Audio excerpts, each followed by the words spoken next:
Tout autour du globe. Le processus s'est mis en marche lorsque la Terre s'est formée et il n'est pas près de s'arrêter. Nous ne pouvons qu'observer le résultat actuel du cycle global qui régit la planète depuis 4,4 milliards d'années et qui va se poursuivre même si nous ne sommes plus là pour y assister.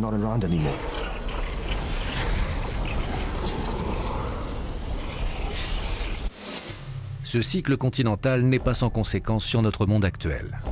Il est à l'origine de bien des catastrophes naturelles. Le mouvement des plaques produit des points de pression à l'origine des éruptions volcaniques. De plus, en dérivant, les continents induisent une instabilité au point de jonction des plaques et déclenchent des tremblements de terre meurtriers. Comme ici, le 8 octobre 2005, au Cachemire, 75 000 personnes perdent la vie et près de 3 millions se retrouvent sans abri. Lorsque les plaques disparaissent à l'intérieur du manteau, elles soulèvent des vagues meurtrières. Le tsunami du 26 décembre 2004 dans l'océan Indien n'est qu'un seul exemple des terrifiantes énergies issues de la subduction. Toutes ces catastrophes naturelles font partie du cycle de vie des continents. On ne peut les empêcher. Nous devons nous accommoder du mouvement des plaques. On ne peut pas y remédier. Il y aura forcément d'importants tremblements de terre en Californie avec énormément de pertes matérielles et humaines.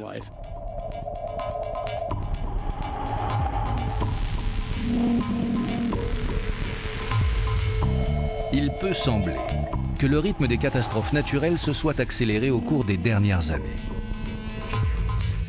Mais en réalité, elles ne sont ni plus nombreuses, ni plus graves, mais simplement plus médiatisées.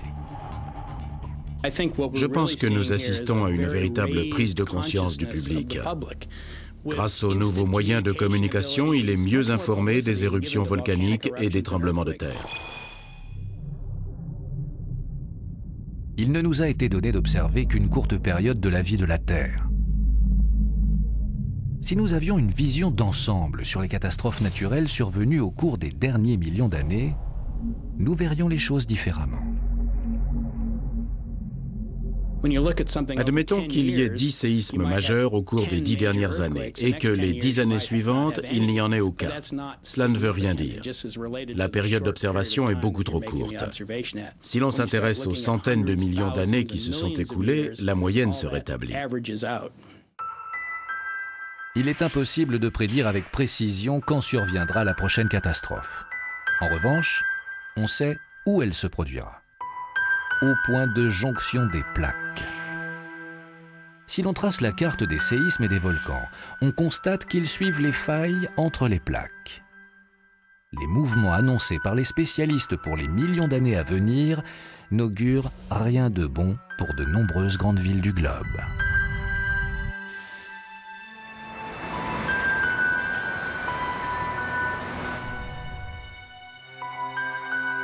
À quoi ressemblera notre monde dans le futur? Dans 50 millions d'années, l'océan Atlantique se sera élargi et New York se sera donc encore éloigné de l'Afrique du Nord. Dans l'hémisphère sud, l'Australie sera en route vers une collision avec l'Asie du Sud-Est. L'Europe, elle, verra l'Afrique remonter vers le nord, faisant disparaître la mer Méditerranée. Une nouvelle chaîne montagneuse apparaîtra à la place de l'Italie et de la Grèce. Baptisées les montagnes méditerranéennes, elles seront aussi vastes que l'Himalaya, traversant l'Espagne, le sud de l'Europe et le Moyen-Orient jusqu'en Asie. Dans 100 millions d'années, la dérive des continents aura complètement transformé la surface de la Terre. L'océan Atlantique sera encore plus large, mais une zone de subduction se sera formée au long de ses côtes occidentales. La fosse sous-marine de Porto Rico dans les Caraïbes en est le premier signe annonciateur. La fosse va s'étendre au nord et au sud au long de la côte est des continents américains.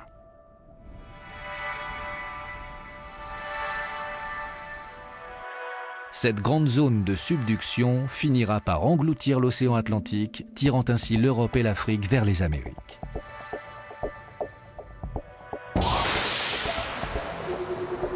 Nous voici 250 millions d'années dans le futur.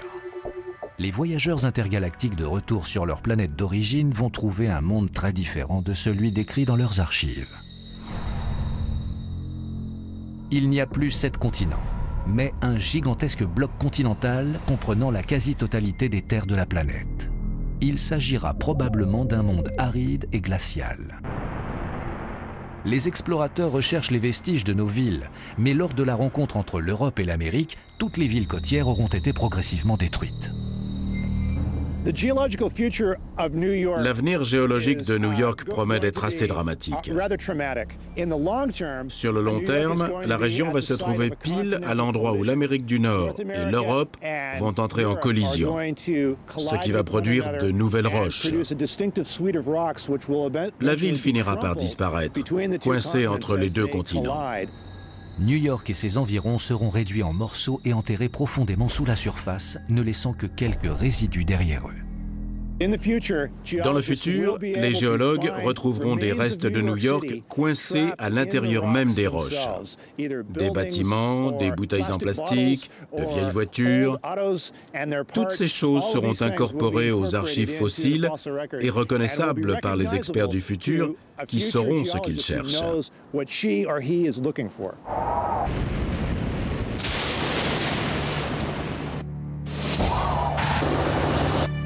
À cause de ses similitudes avec les supercontinents qui l'auront précédé, celui-ci sera nommé Pangea Ultima, la Pangée ultime.